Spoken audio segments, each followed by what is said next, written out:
I'm Lena Hovanesian, here for ANCA America, about to meet with Congresswoman Dinta Titus to talk about her support for Armenian issues. Congresswoman Dinta Titus is a veteran elected official from the state of Nevada with a stellar record on human rights pertaining to the Armenian genocide. With 30 years of expertise in teaching political science at UNLV, she turned her attention on the state Senate in 1988, and after 20 years of dedicating herself to public service at the state level, she successfully was elected to Congress in 2009. She currently serves in the 1st Congressional District. She is a co-sponsor for House Resolution 220, a bipartisan measure to recognize and reaffirm the United States' acknowledgement of the Armenian genocide of 1915 to 1923 by the Ottoman Turks, the systematic and genocidal destruction of 1.5 million Armenian people and deportation from the historic homeland. She also supports the Armenian caucus. Presently in Turkey, President Erdogan has cracked down on freedom of expression, and just recently in the Turkish parliament, the terms Armenian genocide have been criminalized. Armenia is the first Christian nation and a budding democracy celebrating 26 years of independence. It shares America's democratic values and seeks global peace and prosperity. Armenia is a long-standing friend and ally to the United States, a country rich in intellectual capital and technology, energy, and mineral resources. It stands to be a valuable trade partner with the United States. Congresswoman, it's a pleasure to have you today. You come from a Greek Orthodox family. Your father and uncle were active in local and state politics in the state of Georgia. What is it that spurred you to become interested in politics at an early age and has led you to a successful career? Well, I'm very proud of my Greek heritage. My grandfather came over here through Ellis Island, and like many Greeks, he was in the restaurant business. He started washing dishes and eventually owned his own restaurant. And it was right across the street from the courthouse. So at the back table, all the local politicians, the sheriff, everybody came in, sat at that back table, drank coffee, and told lies, I think. That was my introduction to politics. And I think his values of democracy and pride of being an American citizen all just kind of were passed on to me, and I think that's part of the reason I wanted to go into public service. After 30 years, you were teaching at UNLV as a professor.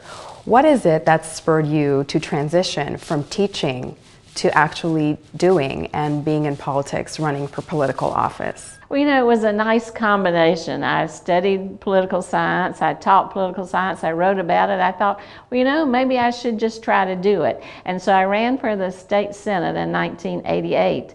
And in Nevada, we have a part-time legislature. So I was able to take the spring semester off every other year to go to Carson City. I took it off without pay, I would point that out, to serve in the state legislature. And I think that being a teacher and a scholar made me a better legislator, and being in the legislature made me a better teacher because the students could understand what really happens, not just what the book says. Even with your expertise in political science, were there any surprises or bumps in the road that weren't expected, even though you knew so much about the area, that came about after you were running as a candidate or when you were actually in political office? Absolutely. When I first decided to run, I thought, you know, I'll do this, and if I don't win, it'll be a good experience to take back to the classroom. But once you put your name on the line, you know, you got to be in it to win it.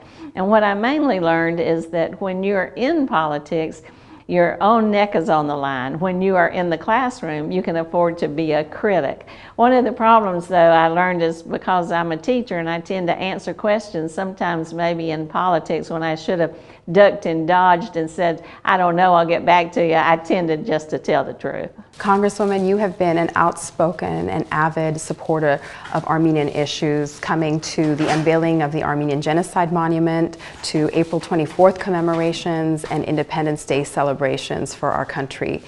We absolutely appreciate your support for House Resolution 220 and also for the Armenian caucus. What are some additional steps that we can take as a community and to ask for Congress's assistance as far as in the geopolitical realm, giving security to Armenia and Artsakh, and also to further assist Armenia in its economic development? I commend you, all the work you've done in this community, getting that monument established, established and the events that you have, you help to educate the community about Armenia. That's one of the things. You know, it's a small country and it's far away, and many people don't know the history. They don't know the story of the genocide. So it's about as much education as it is advocacy. I would love to work with you through the caucus to find some things that we want to set as our goals in addition to the resolution, and make that a priority for the caucus to get passed through Congress. And then we can come back here and together brag about what we've accomplished. We would love that. And also, we share a lot of kinship as far as your heritage.